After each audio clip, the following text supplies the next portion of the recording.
नमस्कार बच्चों, कैसे हो आप सब। मैं आशा करती हूँ आप सब बहुत अच्छे होंगे, खूब मज़े कर रहे होंगे। बच्चों, आज हिंदी कक्षा को प्रारंभ कर लेते हैं 10वें अध्याय के साथ, और इसका शीर्षक है डॉक्टर कलाम की आत्मकथा।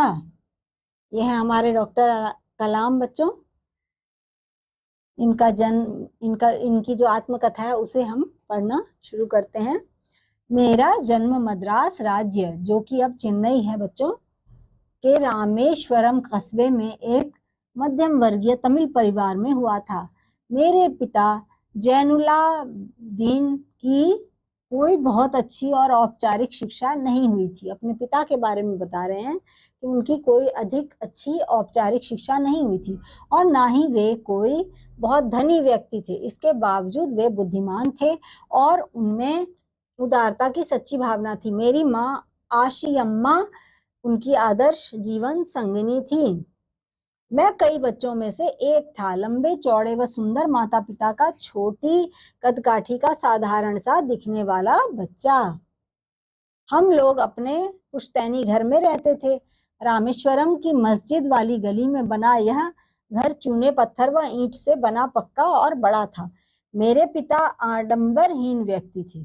कैसे थे मेरे पिता? आडंबरहीन, उनमें कोई आडंबर नहीं था और सभी अनावश्यक एवं ऐशो आराम वाली चीजों से दूर रहते थे। पर घर में सभी आवश्यक वस्तुएं समुचित मात्रा में सुलभता से उपलब्ध थी। मतलब वो कह रहे हैं कि घर पर मेरे हर चीज, आवश्यक वस्तुएं जो थी वो समुचित मात्रा में, जितनी होनी चाहिए उसी मात्रा में हमारे लिए सुलभता से उपलब्ध थी। वास्तव में मेरा बचपन बहुत ही निश्चिंतता और सादेपन, भड़कीलेपन से नहीं, सादेपन से भौतिक एवं भावनात्मक दोनों ही तरह से बीता। मैं प्रायः अपनी माँ के साथ ही रसोई में नीचे बैठकर खाना खाया करता था। वह कह रहे हैं कि मैं अपनी माँ के ही साथ रसोई में नीचे बैठकर खाना खाया करता था।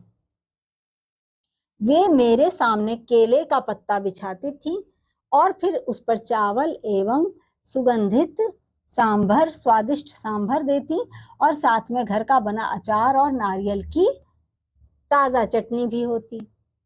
वो बता रहे हैं कि मैं माँ के साथ चावल और सांभर और घर की बनाई हुई ताजी चटनी खाया करता था नारियल की, और साथ में अचार भी खाता था। हमारे इलाके में एक बहुत ही पुरानी मस्जिद थी जहां शाम को नमाज के लिए मेरे पिताजी मुझे अपने साथ ले जाते थे। अरबी में जो नमाज अदा की जाती थी उसके बारे में मुझे कुछ पता तो नहीं था, लेकिन यह पक्का विश्वास था कि ये बातें ईश्वर तक अवश्य पहुंच जाती हैं। जब मैंने पिताजी से नमाज की प्रासंगिकता के बारे में पूछा तो उन्होंने बताया, जब तुम नमाज पढ़ते हो तो तुम अपने शरीर से अलग ब्रह्मांड का एक हिस्सा बन जाते हो, जिसमें दौलत, आयु, जाति या धर्म, पंथ का कोई भेदभाव नहीं होता। क्या बताया उनके पिता ने बच्चों?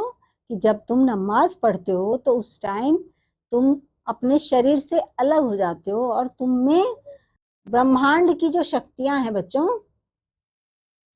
ब्रह्मांड का एक हिस्सा बन जाते हो। यानी कि जो ब्रह्मांड है हमारा, उसी के तुम हिस्सा बन जाते हो जिस समय तुम नमाज पढ़ते होते हो। और तुम में कोई दौलत, आयु, जाति या धर्म, पंथ की कोई भेदभाव या कोई मतलब इस प्रकार की कोई बातें उस समय तुम्हारे अंदर नहीं होती हैं। हर बच्चा एक विशेष आर्थिक, सामाजिक और भावनात्मक परिवेश में कुछ वंशानुगत गुणों के साथ जन्म लेता है, फिर संस्कारों के अनुरूप उसे ढाला जाता है। मुझे अपने पिता से ही विरासत के रूप में ईमानदारी और आत्मानुशासन मिला तथा माँ से ईश्वर में विश्वास और करुणा का भाव मिला। यही गुण मेरे तीनों भाई बहनों को भी विरासत में मिले, लेकिन मैंने जलालुद्दीन और शमसुद्दीन के साथ, यानी अपने भाइयों का नाम ले रहे हैं बच्चों, वो जलालुद्दीन और शमसुद्दीन उनके भाई थे, के साथ अपना जो समय गुजारा उसका मेरे बचपन में एक अद्वितीय योगदान रहा है। बहुत योगदान रहा है बड़ा। इसी के रहते मेरे जीवन में सारे बदलाव आए। स्कूली शिक्षा नहीं होने के बाद भी जलालुद्दीन एवं शमसुद्दीन इतनी सहज बुद्धि के थे और मेरे अकथनीय संदेशों को यूं यूं झट से जवाब देते थे। मतलब मैं अगर उनसे कुछ भी पूछता था तो वो चुटकी बजाते ही जवाब दे देते थे। कि बचपन में मैं बिना किसी हिचकिचाहट के अपनी सृजनात्मकता को उनके बीच रख सका। लेकिन मैंने जलालुद्दीन और शमसुद्दीन के साथ अपना जो समय गुजारा उसका मेरे बचपन में एक अद्वितीय योगदान रहा है और इसके रहते मेरे जीवन में बहुत सारे बदलाव आए। उनके जो दो लोग उनके साथ रहा करते थे, जलालुद्दीन और शमसुद्दीन, उनके साथ उनका बहुत अच्छा समय बीता बच्चों। और वो कह रहे हैं कि उनके रहते मेरे जीवन में बहुत बदलाव है। स्कूली शिक्षा नहीं होने के बाद भी जलालुद्दीन एवं शमसुद्दीन इतने सहज बुद्धि के थे कि मेरे अकथनीय संदेशों को वो यूं झट से जवाब दे दिया करते थे। यानी कि अगर कुछ मैं पूछता था तो वो चुटकी बजाते ही उसका जवाब दे देते थे। कि बचपन में मैं बिना किसी हिचकिचाहट के अपनी सृजनात्मकता को उनके बीच रख सका। मेरे बहनोई जलालुद्दीन मुझसे करीब 15 साल बड़े थे और मुझे आजाद कहकर पुकारा करते थे। हम दोनों रोजाना शाम को दूर तक साथ घूमने जाया करते थे। उनके बहनोई थे जलालुद्दीन, वो उनके साथ घूमने भी जाया करते थे और उम्र में वह उनसे 15 साल बड़े थे बच्चों। हम मस्जिद वाली गली से निकलते और समुद्र के रेतीले तट पर चल पड़ते। मैं और जलालुद्दीन प्रायः आध्यात्मिक विषयों पर बातें करते। रास्ते में हमारा पहला पड़ाव शिव मंदिर हुआ करता था। हम बीच में जैसे चलते चलते रुकते थे तो पहला पड़ाव हमारा एक शिव मंदिर हुआ करता था। इस मंदिर की हम उतनी ही श्रद्धा से परिक्रमा करते जितनी श्रद्धा से देश के किसी हिस्से के से आया कोई भी तीर्थयात्री करता था। कि जैसे अन्य तीर्थयात्री आते थे और उस मंदिर की परिक्रमा करते थे, हम भी उसी श्रद्धा के साथ उस शिव मंदिर की परिक्रमा किया करते थे। और इस परिक्रमा के बाद हम अपने शरीर को बहुत ही ऊर्जावान महसूस करते थे। यह बता रहे हैं अब्दुल कलाम। पूरे इलाके में सिर्फ जलालुद्दीन ही थे जो अंग्रेजी में लिख सकते थे। पूरे इलाके में सिर्फ जलालुद्दीन ही थे जो अंग्रेजी में लिख सकते थे। जलालुद्दीन मुझे हमेशा शिक्षित व्यक्तियों, वैज्ञानिक खोजों, समकालीन साहित्य और चिकित्सा विज्ञान की उपलब्धियों के बारे में बताते रहते थे। वह क्या करते थे बच्चों? वैज्ञानिक खोजों, समकालीन साहित्य मतलब उस समय जो साहित्य था हमारा वो, एवं चिकित्सा विज्ञान आदि उपलब्धियों के बारे में उन्हें बताते रहा करते थे। वही थे जिन्होंने मुझे सीमित दायरे में, यानी कि एक सीमित दायरे में से बाहर निकालकर नई दुनिया का बोध कराया। मतलब मुझे जानकारी दी कि बाहर की दुनिया कैसी है। दूसरे जिस व्यक्ति का मेरे बाल जीवन पर गहरा असर पड़ा वे मेरे चचेरे भाई शमसुद्दीन थे। वे रामेश्वरम में अखबारों के एकमात्र वितरक थे। दूसरे जो थे वो शमसुद्दीन थे, मेरे चचेरे भाई, और वह वहां पर रामेश्वरम में क्या करते थे? अखबार के एकमात्र वितरक थे। अखबार रामेश्वरम स्टेशन पर सुबह की ट्रेन से पहुंचते थे जो पामबन से आती थी। सन 1949 में जब द्वितीय विश्व युद्ध छिड़ा तब मैं 8 वर्ष का था। उस समय मैं 8 वर्ष का था, बता रहे हैं। और विश्व युद्ध का हमारे यहाँ जरा भी असर नहीं था। लेकिन जल्दी ही भारत पर भी मित्र देशों की सेनाओं में शामिल होने का दबाव डाला गया और देश में एक तरह का आपातकाल घोषित कर दिया गया।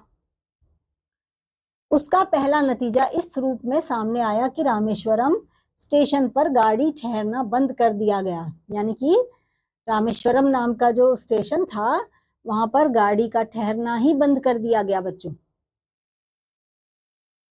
ऐसी स्थिति में अखबारों के बंडल रामेश्वरम और धनुषकोडी के बीच रामेश्वरम रोड पर चलती ट्रेन से गिरा दिए जाते थे। क्या किया जाता था बच्चों? चलती हुई ट्रेन से वो अखबार के जो बंडल होते थे उसे गिरा दिया जाता था। तब शमसुद्दीन को ऐसा मददगार की तलाश हुई। तब शमसुद्दीन को ऐसे मददगार की तलाश हुई थी जो अखबार के गिरे हुए बंडलों को उठाने में उनका हाथ बटा सके। स्वाभाविक है मैं ही मददगार बना। इस तरह शमसुद्दीन से मुझे अपनी पहली तनख्वाह मिली। आधी शताब्दी गुजर जाने के बाद ही भी मैं अपने द्वारा कमाई पहली तनख्वाह पर गर्व करता हूँ। बचपन से मेरे 3 पक्के दोस्त थे, रामानंद शास्त्री, अरविंदन और शिव प्रकाशन। ये तीनों ही ब्राह्मण परिवारों से थे। रामानंद शास्त्री तो रामेश्वरम मंदिर के सबसे बड़े पुजारी शास्त्री का बेटा था। अलग अलग धर्म, पालन पोषण, पढ़ाई लिखाई को लेकर हम में से किसी भी बच्चे ने कभी भी आपस में कोई भेदभाव महसूस नहीं किया। जब मैं रामेश्वरम के प्राइमरी स्कूल में 5वीं कक्षा में था, तब एक शिक्षक हमारी कक्षा में आए। मैं टोपी पहना करता था। वह बता रहे हैं कि मैं टोपी पहना करता था बच्चों, जो मेरे मुसलमान होने का प्रतीक था। कक्षा में मैं हमेशा आगे की पंक्ति में जनेऊ पहने रामानंद शास्त्री के साथ बैठा करता था। और जो रामानंद शास्त्री था वह जनेऊ होता है बच्चों, जो ब्राह्मण परिवार के बच्चे पहना करते हैं, तो वह जनेऊ पहने हुए शास्त्री बैठा करता था। नए शिक्षक को एक हिंदू लड़के का मुसलमान लड़के के साथ बैठना अच्छा नहीं लगा। उन्होंने मुझे उठाकर पीछे वाली बेंच पर आगे जाने को कहा। मुझे बहुत बुरा लगा। रामानंद शास्त्री को भी यह बहुत बुरा लगा। मुझे पीछे की पंक्ति में बैठाए जाते देख वह काफी उदास नजर आ रहा था। उसके चेहरे पर जो रुआंसी के भाव थे, उनकी मुझ पर गहरी छाप पड़ी।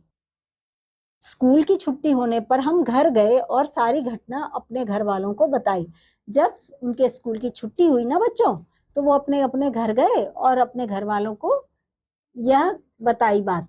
यह सुनकर लक्ष्मण शास्त्री ने उस शिक्षक को बुलाया और कहा कि उसे निर्दोष बच्चों के दिमाग में इस तरह सामाजिक असमानता एवं सांप्रदायिकता का विष नहीं घोलना चाहिए। हम सब भी उस वक्त वहां मौजूद थे। लक्ष्मण शास्त्री ने उस शिक्षक से साफ साफ कह दिया कि या तो वह क्षमा मांगे या फिर स्कूल से चला जाए। उस शिक्षक ने अपने किए व्यवहार पर न सिर्फ दुख व्यक्त किया बच्चों, बल्कि लक्ष्मण शास्त्री के कड़े रुख एवं धर्मनिरपेक्षता में उनके विश्वास से उस नौजवान शिक्षक में भी अंततः बदलाव आ गया। द्वितीय विश्व युद्ध खत्म हो चुका था और भारत की आजादी भी बहुत दूर नहीं थी। गांधी जी ने ऐलान किया, भारतीय स्वयं अपने भारत का निर्माण करेंगे। पूरे देश में अप्रत्याशित उम्मीदें थी बच्चों। मैंने अपने पिताजी से रामेश्वरम छोड़कर जिला मुख्यालय रामनाथपुरम जाकर पढ़ाई करने की अनुमति मांगी। मैंने अनुमति मांगी अपने पिताजी से कि मुझे रामनाथपुरम जाकर पढ़ाई करने दीजिए। उन्होंने सोचते हुए कहा, अब्दुल, तुम्हें आगे पढ़ने के लिए जाना होगा। हमारा प्यार तुम्हें बांधेगा नहीं और ना ही हमारी जरूरतें तुम्हें रोकेंगी। मेरी हिचकिचाती हुई माँ को उन्होंने खलील जिब्रान का हवाला देते हुए कहा, तुम्हारे बच्चे तुम्हारे नहीं हैं, वे तुम्हारे जरिए आते हैं लेकिन तुमसे नहीं आते। तुम उन्हें अपना प्यार दे सकती हो लेकिन अपना विचार नहीं। उनके खुद के अपने विचार होते हैं। उन्होंने मेरी माँ को समझाया कि तुम्हारे जरिए आते हैं बच्चे लेकिन तुमसे नहीं आते। वह तुम उन्हें प्यार दे सकती हो लेकिन अपना विचार नहीं दे सकती। उनके खुद के अपने विचार हैं बच्चों के।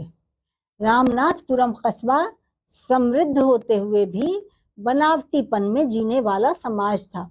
उसकी आबादी करीब 50,000 थी, लेकिन रामेश्वरम जैसी सुसंगति और सद्भाव यहाँ नहीं था। मुझे घर की बड़ी याद आती और मैं रामेश्वरम जाने का हर मौका तलाशता रहता। घर की बहुत याद आने के बावजूद मैं नए माहौल में रहकर पिताजी के सपने को साकार करने के प्रति कटिबद्ध था,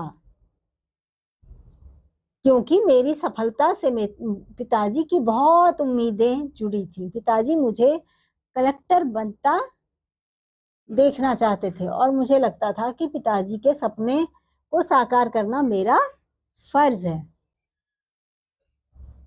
जलालुद्दीन मुझसे हमेशा सकारात्मक सोच की शक्ति की बात किया करता था, और जब भी मुझे घर की याद आती या तो मैं उदास होता तो मैं प्रायः उनकी कही बातों को मन में याद कर लेता। जब भी उदास होते थे तो जलालुद्दीन की बातें मन मन में याद कर लेते थे। उनके कहे अनुसार मैंने अपने मन के विचारों एवं मस्तिष्क को स्थिर रखने तथा लक्ष्य को पाने के लिए कठोर परिश्रम किया। मैं रामेश्वरम नहीं लौटा, बल्कि अपने घर से और दूर चलता चला गया। अग्नि मिसाइल का प्रक्षेपण बच्चों 22 मई 1989 ईस्वी को निर्धारित किया गया। प्रक्षेपण से पहले क्या हुआ बच्चों? प्रक्षेपण से पहले वाली रात को doctor Arunachalam, general K. N.. Singh और मैं रक्षा मंत्री के साथ घूम रहे थे, जो ITR अग्नि का प्रक्षेपण देखने आए थे। उस दिन पूरी चांदनी रात थी। कैसी रात थी बच्चों? चांदनी रात थी। ज्वार पूरे जोरों पर था। लहरें एक दूसरे से टकराकर शोर पैदा कर रही थी। क्या कल होने वाला अग्नि प्रक्षेपण में हम कामयाब रह पाएंगे? यह सवाल हम सबके दिमाग में घूम रहा था, लेकिन हम में से कोई भी उस चांदनी रात के सन्नाटे को तोड़ना नहीं चाहता था। लंबी चुप्पी तोड़ते हुए रक्षा मंत्री ने आखिरकार मुझसे पूछ लिया, कलाम, कल अग्नि की सफलता पर तुम मुझसे क्या तोहफा लेना पसंद करोगे?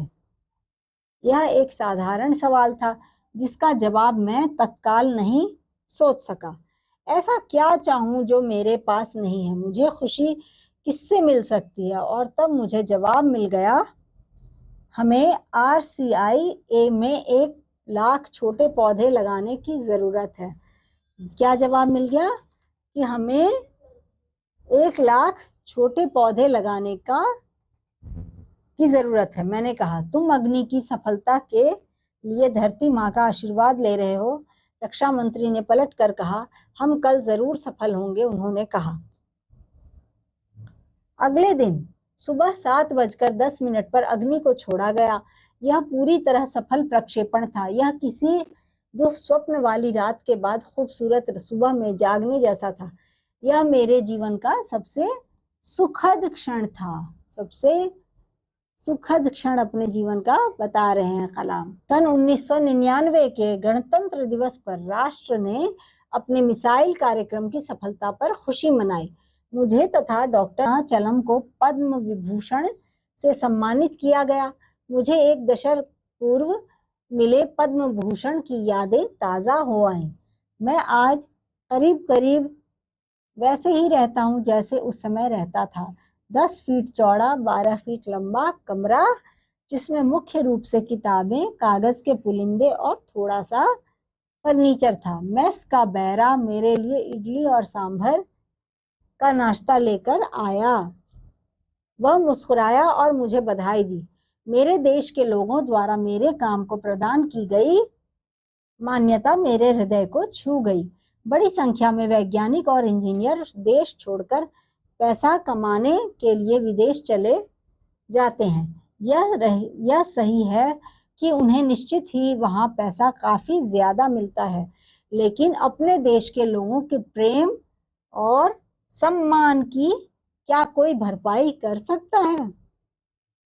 कोई नहीं कर सकता है ना बच्चों, अपने देश के लोगों की प्यार और सम्मान की भरपाई। तो बच्चों, यह अध्याय आपको कैसा लगा, जिसमें कि हमने डॉक्टर अब्दुल कलाम के बारे में जाना, उनका बचपन हमने जाना कि उनके आसपास कैसे लोग थे, उनके पिताजी ने उनको कैसे आगे बढ़ने की प्रेरणा दी। इन सब बातों को हमने जाना। मुझे उम्मीद है आपको यह जानकारी बहुत पसंद आई होगी बच्चों। अब मैं आपसे मिलूंगी अगले अध्याय में। तब तक के लिए बच्चों, बाय।